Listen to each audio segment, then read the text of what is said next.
Hello, YouTube! Active Asshole on Pills here with another nuclear-powered rant. That's Active Asshole Kryptonite for conservatives. I'm off my pills, off my rocker, and on the warpath. Here we go. Today, I'm going to be tackling the hypocrisy of the American right on the issue of Constitution worship, their childlike cult fascination with the founders, and their strangely convenient selectiveness thereof. Let's get started.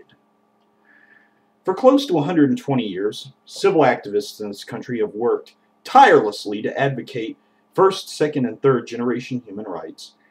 From the outset, however, our domestic adversaries have derided us as un-American, unpatriotic, uppity, and any number of other bullshit slurs they can pull out of their collective asses to heap upon us.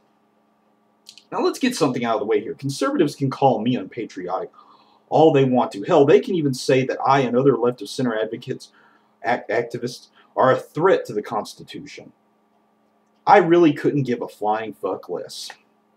There's a big difference between worshiping the founders of this nation and actually understanding them and their own personal and at times selfish motivations in initiating the great American experiment.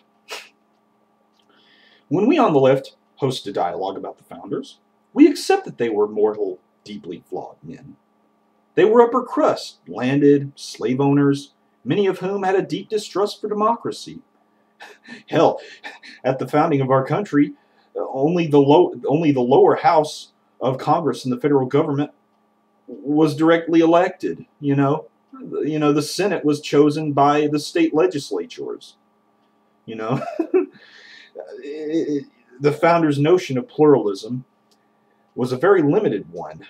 Every bit as pale as the color of their skins, and it would be foolhardy to suggest that their motives were completely pure.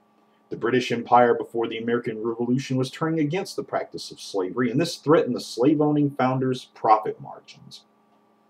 In spite of the desire of many colonists to explore, settle, and exploit resources further inland past the Appalachian Mountains, efforts by the British government prevented many colonists from doing so.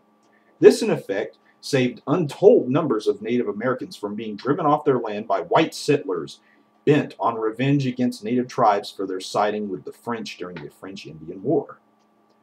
This general collective resentment toward Native Americans, however, was in complete disregard of the fact that there were many natives that sided with the British and the colonists as well during the French-Indian Wars. Before the American Revolution, a woman had more career opportunities in the colonies.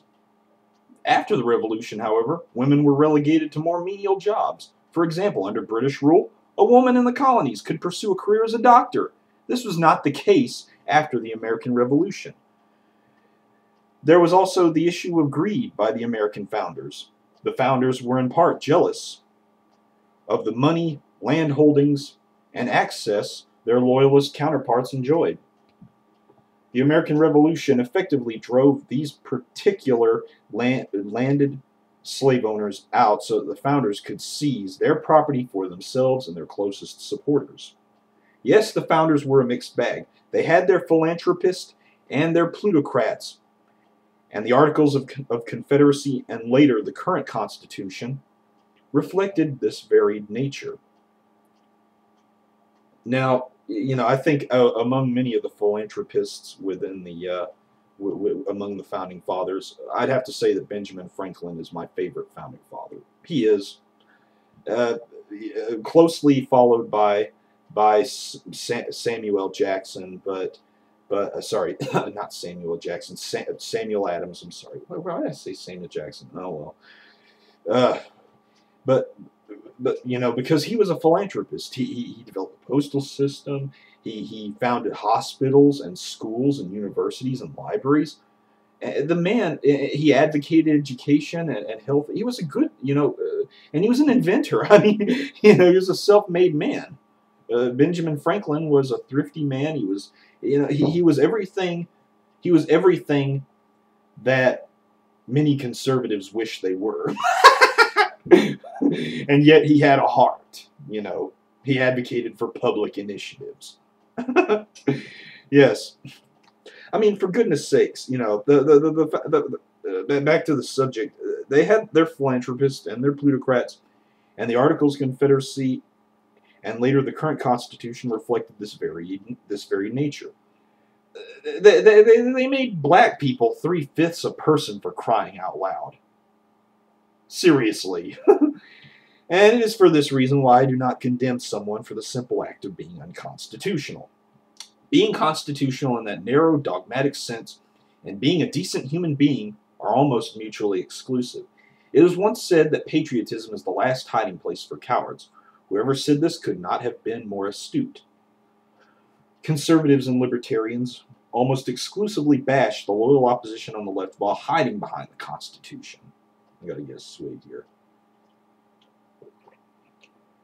To this, I say they can go fuck themselves. If I were given a choice between property rights and democracy, I would choose democracy, considering the bad things that have been done in this country historically under the banner of property rights, such as slavery advocation and graft and gaming the system so that small businesses couldn't compete. Yeah, yeah, property rights, democracy, yes. If I were given a choice between regionalism, or should I say states' rights, as it's more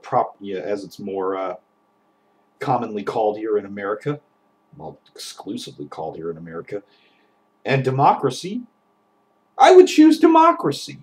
That's a no-brainer. States' rights, hello, segregation, racism, de jure and de jure and default. What's de jure racism? You know, it's a no-brainer. You know, historically, states' rights have been used for some heinous as a banner, as a Trojan horse for some very, very heinous causes, and very seldom for good causes, I might add. So yes, I would choose democracy between those two. If I were given the choice between privatization, deregulation, and democracy, and I had to choose between democracy and the other two, I'd pick democracy.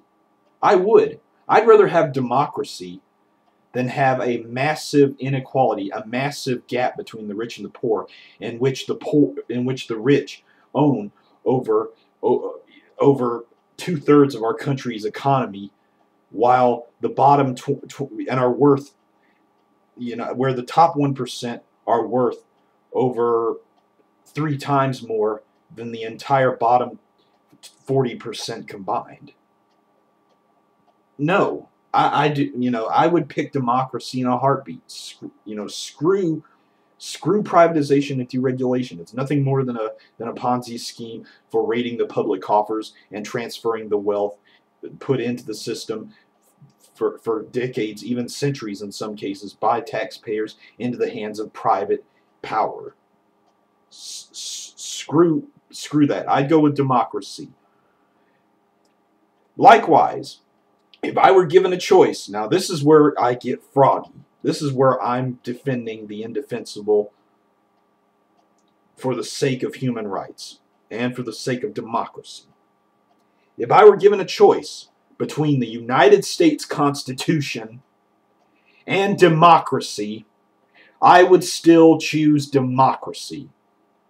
There is no honor in someone who hides behind the U.S. Constitution while trampling second and third generation human rights. Libertarians and Austrian scholars who are quick to portray second and third generation human rights as nothing less than abstractions in the minds of the leftists, of people who are either moderate left or far left. These same libertarians and Austrian scholars are quick to say that such rights are in conflict with the Constitution, but are very quick to react tribalistically and defensively, I might add, when the same logic is thrown back at them concerning property rights and states' rights. Think about it. Try referring to property rights and states' rights as abstractions in the presence of libertarians and conservatives, and see just how crazy the advocates of plutocracy will become. Seriously, They will trip over themselves and wrap themselves into every kind of ideological, philosophical pretzel, rhetorical pretzel that they can to defend their slurless and baseless line of reasoning. When given the choice between first and second generation rights, which are almost universally accepted as human rights, with the third generation human rights still being debated on due to the soft law versus hard law question, and the U.S. Constitution, I will always choose human rights. These rights are every bit as important as property rights. The Gilded Age taught our ancestors this lesson very well, and today continues to teach this generation that same lesson very well. Today, there are certain factions within the Tea Party movement, or at least what's left of it, that call for the repeal of the 17th Amendment. That is, they wish to take away the hard-fought right of American citizens to vote for their U.S. senators. They push for this under the premise that because the founders set up our current system so that state legislators selected our members of the U.S. Senate, that the 17th Amendment is unconstitutional.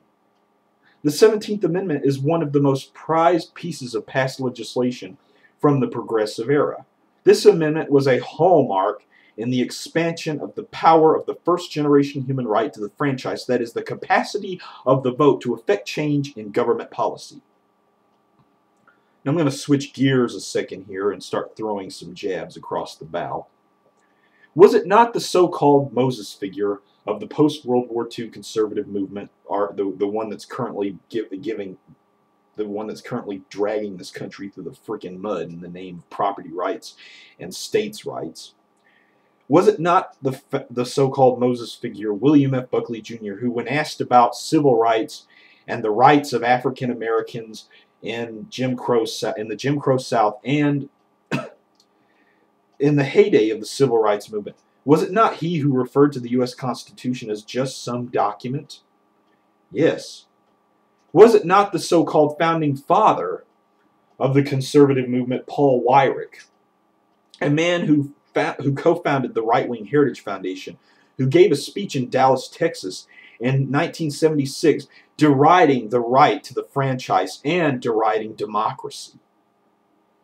The very same Paul Weyrich who now leads the attempt by the American right through the American Legislative Exchange Council to pass voter ID laws which will in effect suppress tens of millions of votes nationwide. Again, the Constitution. They hide behind it when it's convenient, but when it's inconvenient, they're just as quick to become unconstitutional. They have no dog in that fight. They have no fucking place calling us unconstitutional while hiding behind the Constitution to push human greed and selfishness. This is the point I'm making here. Hiding behind patriotism or the Constitution, whether or not something is constitutional, for the very sake of trampling those human rights underfoot, is just plain despicable and cowardly. You can be a totally obedient little patriot and still be nothing less than a lowly, inhumane, egomaniacal piece of shit. Being a true American and a decent human being are not always mutually inclusive. Human greed and selfishness do not need any help, whether it be legal or academic, from anyone.